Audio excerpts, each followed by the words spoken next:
Anderhalf kilo garnalen.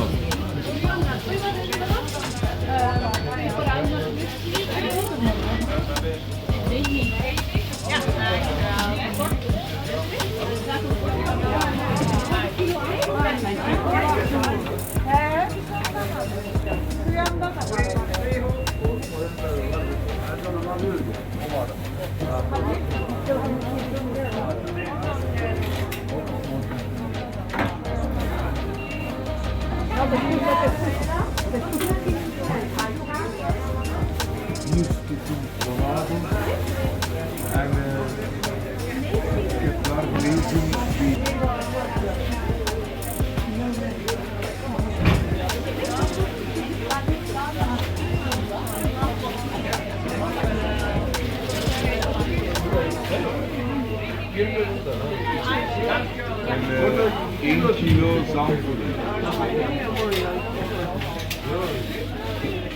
Burası orada da iyi, orada da iyi.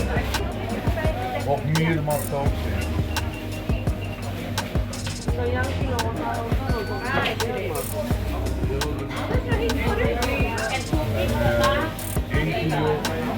Ja, of er nog zo in, ja. Oh, goed.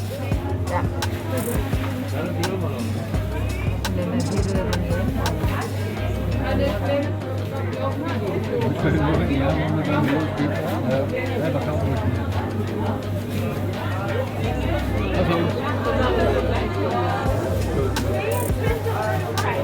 Ja, lekker hè?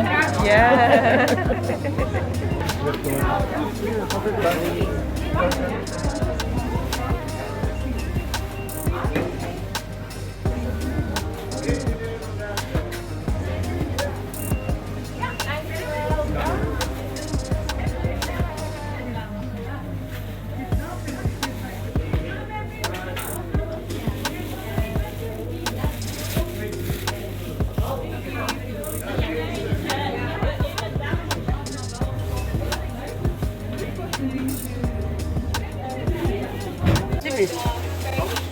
Ja, wat je zegt, hamsi. 22.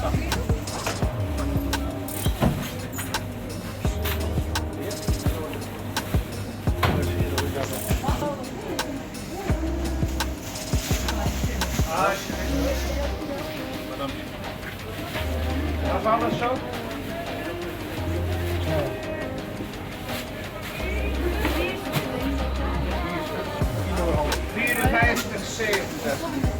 De kaart op stond daar weer klaar.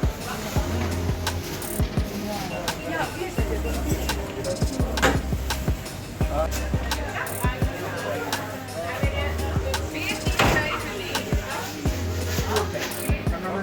No, 3 kilo. 2 weken.